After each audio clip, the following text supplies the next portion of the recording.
You made this? No. We made this. ये कहानी जैसे ही स्टार्ट होती है हम एक आदमी विक्टर फ्रैंकेनस्टाइन को देखते हैं जो कि एक मेडिकल स्टूडेंट है और ये अपनी लाइफ में कुछ बहुत बड़ा करना चाहता है। एक रात वो सर्कस में जाता है जहाँ पर एक खूबसूरत लड़की अपनी परफॉर्मेंस दिखा रही होती है और इसी परफॉर्मेंस के दरमियान ये लड़की काफी ऊंचाई से नीचे गिर जाती है जिसकी वजह से इसे काफी चोट भी लग जाती है। यहीं पर हम इगोर को भी देखते हैं जिसको कुछ बैक प्रॉब्लम है, इसकी कमर झुकी हुई होती है जिसकी वजह से ये सही नहीं चल पाता। ये इस लड़की को बहुत पसंद करता है। गिरने की वजह से ये लड़की सांस सही से ले नहीं पा रही थी, लेकिन इगोर समझ जाता है कि उसे क्या प्रॉब्लम है और उसको कैसे ठीक करना है, क्योंकि इगोर को ह्यूमन स्ट्रक्चर की काफी नॉलेज थी। ये सब इसलिए था क्योंकि वो कुबड़ा इंसान था, उसकी कमर झुकी हुई थी और उसको ठीक करने के चक्कर में उसने बहुत सी स्टडी कर रखी। उसके पास डिग्री तो नहीं थी पर वो किसी डॉक्टर से कम नहीं था और कुछ ही देर में वो उस लड़की की जान भी बचा लेता है और ये लड़की दोबारा से सांस लेने लगती है। विक्टर फ्रैंकेनस्टाइन भी ये सब कुछ देख रहा होता है और काफी हैरान होता है। वो इगोर के पास जाता है और उसे कहता है कि ये सब तुमने कैसे किया। वो बताता है कि ये मैंने बहुत सी बुक्स पढ़ रखी हैं। विक्टर उसको कहता है कि तुम सर्कस में अपना वक्त जाया कर रहे हो, अपना टाइम जाया कर रहे हो, तुम मेरे साथ चलो, मैं तुम्हारी नई जिंदगी बना दूंगा। ये सब बातें वहाँ का रिंग लीडर यानी कि रिंग मास्टर भी सुन लेता है जो उस जगह का ऑनर है। उसको बहुत गुस्सा आता है क्योंकि इगोर वहाँ से जाना चाहता था। वो उसको एक पिंजरे में बंद कर देता है और उसको धमकी भी देता है कि अगर तुमने यहाँ से बाहर जाने का सोचा तो मैं तुम्हें पुलिस के हवाले कर दूंगा, तुम मेरे गुलाम हो और तुमने जितनी भी ह्यूमन बॉडी की एजुकेशन हासिल की है वो सब चुराई गई बुक से हासिल की है और पुलिस जरा भी देर नहीं लगाएगी तुम्हें पकड़ने में। अभी कुछ ही वक्त गुजरा होता है कि विक्टर फ्रैंकेनस्टाइन वहाँ पर आ जाता है और इगोर को उस पिंजरे से आजाद करके भागने लगता है। यहाँ पर सर्कस वाले दूसरे लोग भी इनको देख लेते हैं, वो इनका पीछा करते हैं, लेकिन काफी मुश्किल से उन सब से बचते हुए विक्टर इगोर को अपने घर पर सही तरीके से वापस ले आता है। घर पर पहुंचते ही सबसे पहले विक्टर कुछ इंजेक्शंस और दवाइयों की मदद से उसकी कमर के अंदर मौजूद पीप यानी कि कुछ गंदा मटेरियल निकाल लेता है ताकि उसका बॉडी पोस्चर्स ठीक हो सके और यहाँ पर इगोर ठीक भी हो जाता है और वो पहली दफा सही तरीके से खड़ा हो पाता है। यानी कि अब इगोर एक कुबड़ा इंसान नहीं है, वो सही से चल सकता है। दूसरी तरफ हम एक पुलिस ऑफिसर को भी देखते हैं जो कि कुछ लोकल कत्ल और इगोर के गायब होने की इन्वेस्टिगेशन कर रहे होते हैं। विक्टर इगोर को बताता है कि मैं एक एक्सपेरिमेंट जिसका नाम है रिवर्सल ऑफ डेथ उस पर काम कर रहा हूँ, यानी मैं मरे हुए इंसान को, किसी जानवर को दोबारा से जिंदा कर सकता हूँ, लेकिन इसके लिए मुझे बहुत काम करना है और तुम मेरी हेल्प करोगे। यहाँ पर वो एक कंटेनर में इंसानी आंखें भी दिखाता है जिसमें से जब वो करंट पास करता है तो वो आंखें मूव होने लगती हैं। इगोर इतना स्मार्ट होता है कि यहाँ पर वो विक्टर की एक गलती को ठीक करता है। वो उसे बताता है कि तुमने आंखों की नर्व्स को सही से अटैच नहीं किया। जब विक्टर देखता है तो वो बहुत खुश होता है कि उसने उसकी गलती ठीक की और बहुत ज्यादा इंप्रेस होने लगता है और वो इगोर को अब अपना असिस्टेंट बना लेता है। अब कुछ वक्त गुजरने लगता है। यहाँ पर ये दोनों मरे हुए जानवरों के बॉडी पार्ट्स को जिंदा करते हैं। ये दोनों डिफरेंट बॉडी पार्ट्स की मदद से एक जायंट चिंपैंजी बनाना चाहते हैं जो किसी मॉन्स्टर से कम नहीं होगा। ये साइंस को एक नेक्स्ट लेवल पर लेकर जाना चाह रहे होते हैं। काम करने के बाद विक्टर और इगोर एक पार्टी में जाते हैं जहाँ पर इगोर उसी खूबसूरत लड़की से मिलता है जिसको शुरू में हमने सर्कस में देखा था। वो लड़की इगोर को पहचान तो नहीं पाती, लेकिन इगोर अब भी उससे काफी मोहब्बत करता है, काफी प्यार करता है। यहाँ पर विक्टर उसको उस लड़की से दूर रहने के लिए कहता है। वो बताता है कि वो तुम्हारे लिए डिस्ट्रैक्शन है और तुम्हारा सारा फोकस उस लड़की पर गया तो तुम काम पर फोकस नहीं कर पाओगे। खैर अब ये दोनों अपने घर पर वापस आ जाते हैं। यहाँ पर पहली बार हम उस मॉन्स्टर्स चिंपैंजी को देखते हैं जो मुख्तलिफ इलेक्ट्रिक वायर्स में जकड़ा होता है। अब इलेक्ट्रिसिटी गुजारने का टाइम है। इस मरे हुए चिंपैंजी से इलेक्ट्रिसिटी गुजारी जाती है ताकि वो फिर से जिंदा हो सके। इगोर काफी कंफ्यूज हो रहा होता है यहाँ पर, लेकिन उसकी कंफ्यूजन उसी वक्त दूर हो जाती है जब मरा हुआ चिंपैंजी मूव करने लगता है, यानी कि इनका एक्सपेरिमेंट कामयाब हो चुका है।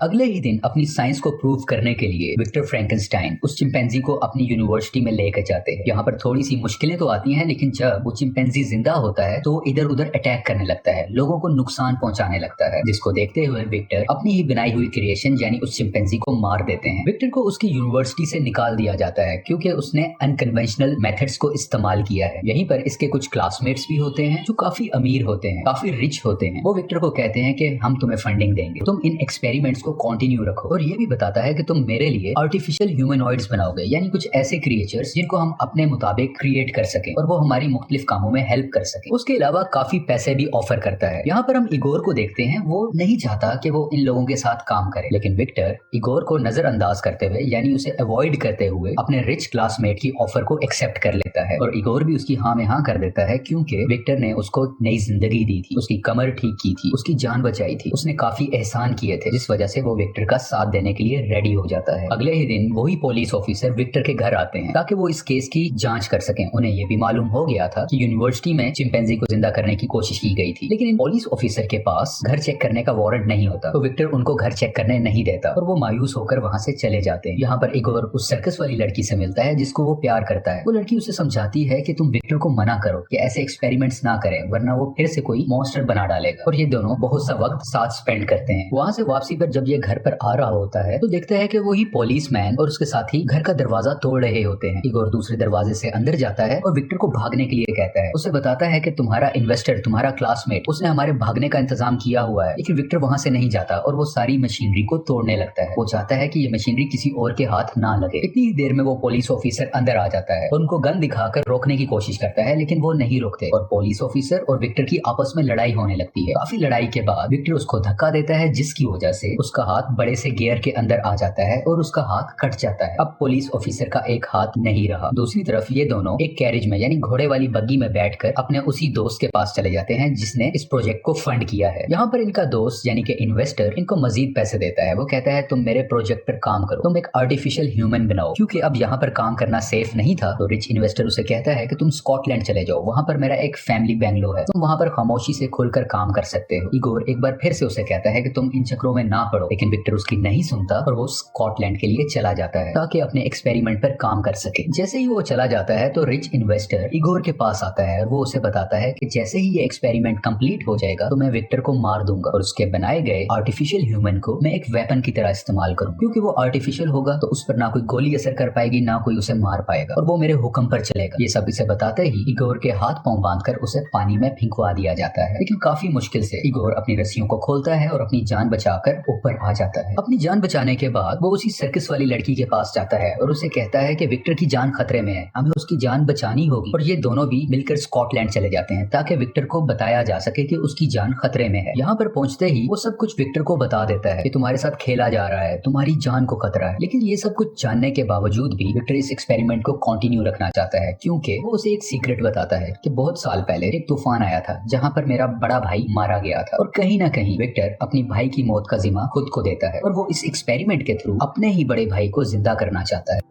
कुछ ही देर में वो इन्वेस्टर और पुलिस ऑफिसर भी यहाँ पर पहुंच जाते हैं जबकि विक्टर अपना एक्सपेरिमेंट कर रहा होता है। एक्सपेरिमेंट के दौरान बहुत ज्यादा ओवरलोडिंग हो जाती है यानी बहुत ज्यादा बिजली जनरेट हो जाती है जिसकी वजह से हर जगह तबाही मचने लग जाती है, हर चीज तबाह होने लगती है और उनकी मशीन काफी ज्यादा ब्लास्ट हो जाती है और इसी ब्लास्ट की वजह से उस इन्वेस्टर की यहीं पर मौत हो जाती है। पुलिस ऑफिसर विक्टर को कहता है कि इस सब तबाही के पीछे तुम हो, तुम्हारी वजह से ये सब कुछ हो रहा है। और इसी बातचीत के दरमियान वो बनाया गया मॉन्स्टर अपनी जगह से उठता है और मूव करने लगता है। विक्टर कहीं ना कहीं खुश होता है कि शायद उसका बनाया गया एक्सपेरिमेंट कामयाब हो गया है। विक्टर उस मॉन्स्टर से बात करने की कोशिश करता है लेकिन वो कुछ भी नहीं बोलता और वो मॉन्स्टर एक ही जगह पर खड़ा रहता है। पुलिस ऑफिसर काफी डरा होता है क्योंकि ये मॉन्स्टर काफी खतरनाक लग रहा था और वो अपनी गन निकालकर उसकी तरफ शूट करता है जिससे उस मॉन्स्टर को काफी दर्द होता है और वो उस पुलिस मैन पर अटैक करता है और उसको मार देता है। उसके बाद ये मॉन्स्टर विक्टर और इगोर से भी लड़ने लगता है, उनको भी नुकसान पहुंचाता है लेकिन आखिरकार काफी लड़ाई के बाद ये दोनों मिलकर उस मॉन्स्टर को वहीं पर मार देते हैं। एंड पर विक्टर को समंदर के किनारे बैठा दिखाया जाता है। वो इगोर को एक लेटर लिखता है जिसमें वो उसको कहता है कि तुम उस लड़की से मिल सकते हो क्योंकि शुरू में इसने उसको मना किया था उसे मिलने से। इसके अलावा लेटर में विक्टर ने उससे माफी भी मांगी होती है क्योंकि इगोर बार बार उसे मना करता रहा लेकिन उसने उसकी एक भी नहीं सुनी और ये मूवी इसी सीन पर खत्म हो जाती है। Thank you so much.